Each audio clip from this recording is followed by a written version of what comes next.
Voici Pacha, un jeune gaillard vivant en région lyonnaise qui vient à peine de fêter son premier anniversaire. Pacha est un brave chien, une véritable peluche, un amour non seulement avec les gens, mais aussi avec les enfants et toute autre boule de poil qui passerait à portée de sa grosse langue baveuse avide de câlins. Pacha est le chien de famille et de compagnie idéal. Il ne ferait pas de mal à une mouche. Pourtant, Pacha est un American Staffordshire Terrier. Et en tant qu'Amstaff, Pacha souffre quotidiennement du mauvais regard que posent d'autres propriétaires de chiens sur lui, mais aussi du fait que certains aimeraient voir sa race disparaître. Et le pauvre a même été exposé à la convoitise de certains criminels qui ne voyaient en lui qu'un potentiel chien de combat. En effet, dans sa jeunesse, Pacha fut enlevé à ses maîtres, certainement pour alimenter un réseau de combats clandestins. Mais c'était sans compter sur le dévouement de ces derniers, qui ont remué ciel et terre pour récupérer leur meilleur ami auprès d'eux. Et malgré tout ce qu'il a dû endurer, le bon gros Pacha reste une boule d'amour et de douceur avec du poil autour. Mais alors pourquoi ? Pourquoi lui et les autres représentants de son genre souffrent-ils d'une si mauvaise réputation ? Pourquoi ont-ils si mauvaise presse ?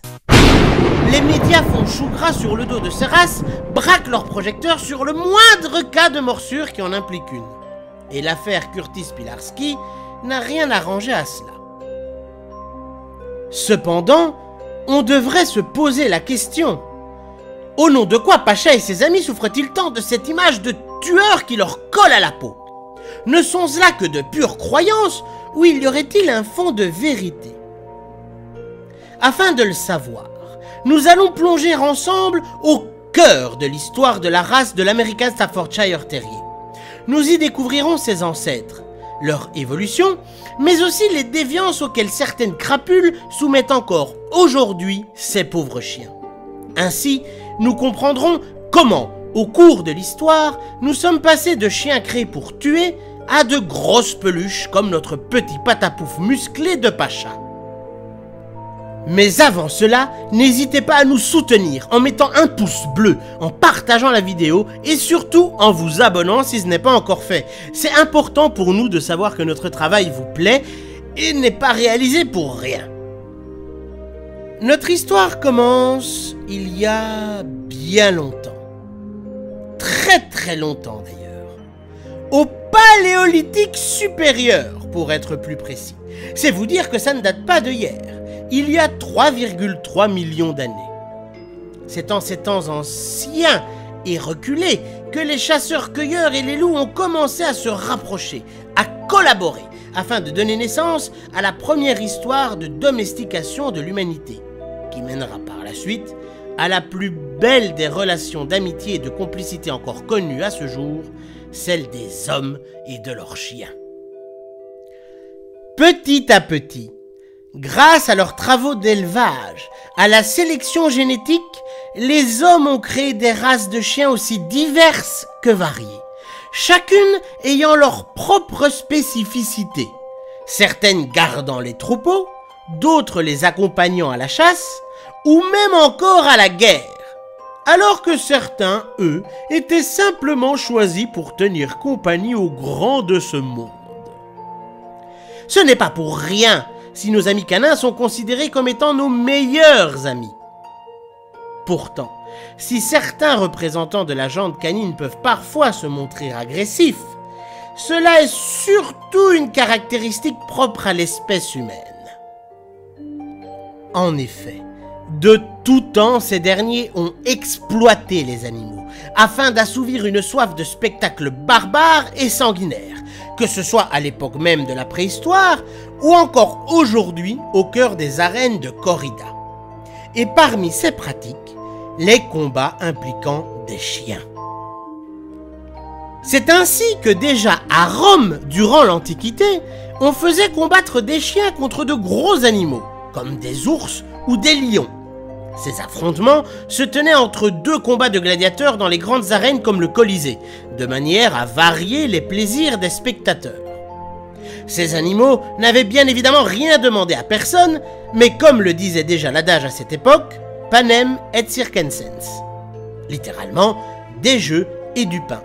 Il était bon de divertir le petit peuple pour lui faire oublier la vie de misère à laquelle il était contraint. Mais dans le cas de notre ami Pacha, c'est en Angleterre que nous allons aller jeter un œil. Là-bas, les combats impliquant des chiens étaient très ancrés dans la culture et très populaires dès le Moyen-Âge, et ce, jusqu'au XIXe siècle. Il en existait différents types. Ceux consistant à faire se battre deux chiens entre eux, la plupart du temps jusqu'à la mort, mais aussi des combats de chiens contre d'autres animaux. Des ours, des fauves, des sangliers, et j'en passe. Plus le sang coulait, plus le public appréciait. C'est dans ce cadre-là qu'une race bien spécifique fut créée, le Staffordshire Bull Terrier. Bull signifie taureau en anglais. Et en effet, cette race fut le produit du croisement de Bandogs, chiens réputés pour leur mordant et leur puissance. On les utilisait même pour maintenir fermement les taureaux, tandis que les fermiers les saignaient. Ces chiens devenant ensuite des bulldogs, chiens majoritairement utilisés pour combattre les ours, les grands félins, mais surtout les taureaux dans les arènes. Mais après 1835, les combats de bulldogs sont interdits suite à la pression exercée par des associations de protection des animaux et par la reine Victoria.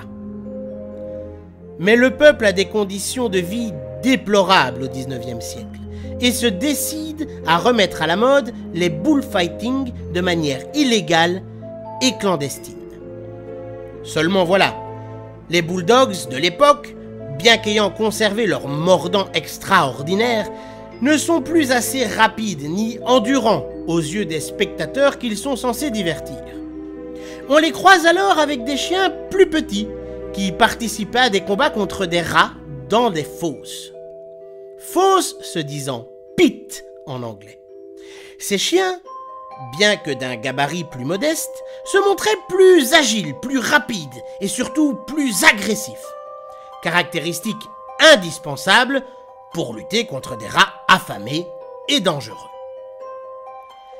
Les anciens chiens de taureau, bulldogs, ainsi croisés avec des chiens de fosse, pit dogs, donnèrent naissance aux premiers pitbulls anglais.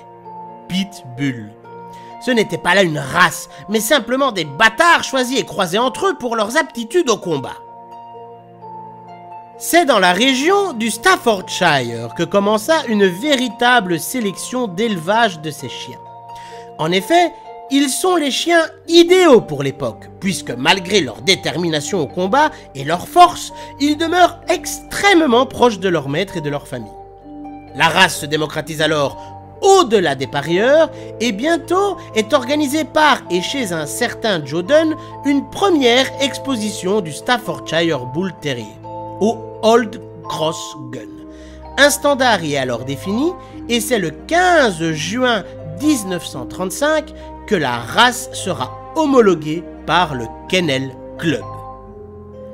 Mais là, nous parlons des ancêtres de Pacha, car lui c'est un American Staffordshire Terrier. En effet, les combats de chiens n'étaient malheureusement pas populaires que sous la couronne britannique, et les colons de cette dernière apportèrent avec eux des Staffordshire Bull Terriers sur le Nouveau Monde. Mais d'autres races de chiens également. Parmi ces dernières, les Blue Poll Terriers, qui étaient généralement d'une couleur gris-bleu. Leur nom vient du pirate Paul Jones, qui appréciait cette couleur et utilisait ces chiens dans des combats. Ils étaient plus grands et plus massifs que les Staffordshire Bull Terriers. C'est de leurs ancêtres lointains d'ailleurs, les Blue Poll, que beaucoup d'Amstaff aujourd'hui ont cette robe gris-bleu. Seulement voilà, à l'époque, ces gens-là ne se souciaient guère de créer une race de chiens et nommaient American Pitbull Terrier tout chien avec de bonnes aptitudes au combat qui entrait pour en découdre dans les fosses. Rappelez-vous, fosse se dit pit en anglais. La confusion fut telle que pendant longtemps, il n'était pas rare d'amalgamer American Staffordshire Terrier avec American Pitbull Terrier. Or, il n'en était rien. L'Amstaff était lui, comme son cousin anglais le Staffy, réellement sélectionné par des éleveurs consciencieux qui voulaient faire disparaître chez ces chiens, par leur sélection d'élevage, leur côté mordeur et belliqueux, afin de ne plus mettre en valeur que leurs aptitudes à être de bons chiens de famille, aimants, courageux et attachés à leur maître. En effet, et c'est là que réside l'astuce, c'est l'UKC, United Kennel Club, à ne surtout pas confondre avec le Kennel Club anglais, qui reconnaîtra l'American Pitbull Terrier et non l'American Kennel Club, qui lui ne le reconnaîtra jamais comme une race, mais reconnaîtra bien l'American Staffordshire Terrier en 1936, soit 38 ans plus tard. Alors, on pourrait se demander pourquoi, et surtout, quelle est donc la différence entre l'UKC et l'AKC, entre l'United Kennel Club et l'American Kennel Club. La différence est simple.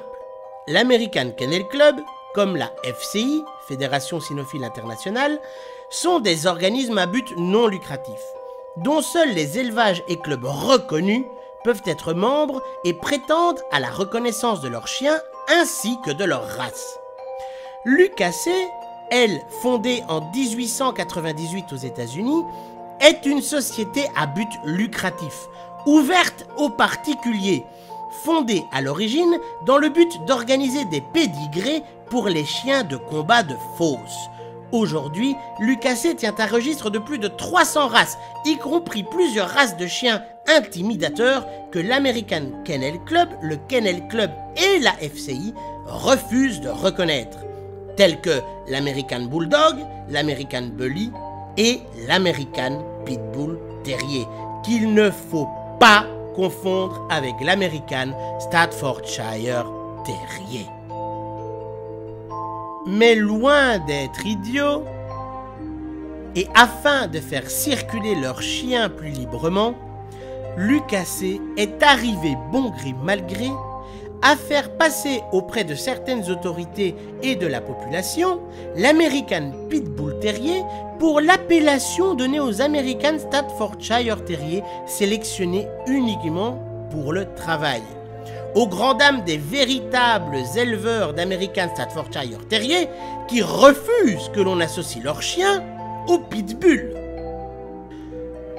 Vous devez retenir que dans le monde de la cynophilie officielle, seuls les pédigrés de l'American Kennel Club, du Kennel Club et de la FCI comptent, car ils assurent de la provenance, de l'équilibre et de la bonne sélection génétique des chiens. Ceux de l'UKC sont nés et demeurent du domaine de la cynophilie parallèle, qui met l'accent sur les performances guerrières des chiens qu'ils reconnaissent. Et ce sont d'ailleurs des chiens au pédigré UKC qui sont le plus souvent utilisés dans des combats de chiens clandestins. Les Amstaff et les Staffy sont des chiens dont la sélection d'éleveurs compétents et reconnus en ont fait, au fil des générations, de bons chiens de famille, adorables, aimant jouer, gambader, explorer et surtout câliner leur famille. Les lois françaises et belges interdisent d'ailleurs de faire pratiquer à ces chiens le mordant ou tout autre entraînement intensif que pratiquent les chiens de l'UKC qui pourrait éveiller en eux un instinct primaire dangereux que les éleveurs ont mis des générations à inhiber, afin que, comme Pacha, ils soient simplement de beaux et fidèles compagnons. Voilà pourquoi il est vital et primordial de dénoncer tous ces prétendus éleveurs et élevages d'American Pitbull ou de Pitbull qui ne font qu'être des sources d'incidents et contribuent à salir la réputation de nos merveilleux Amstaff et de nos adorables Staffy.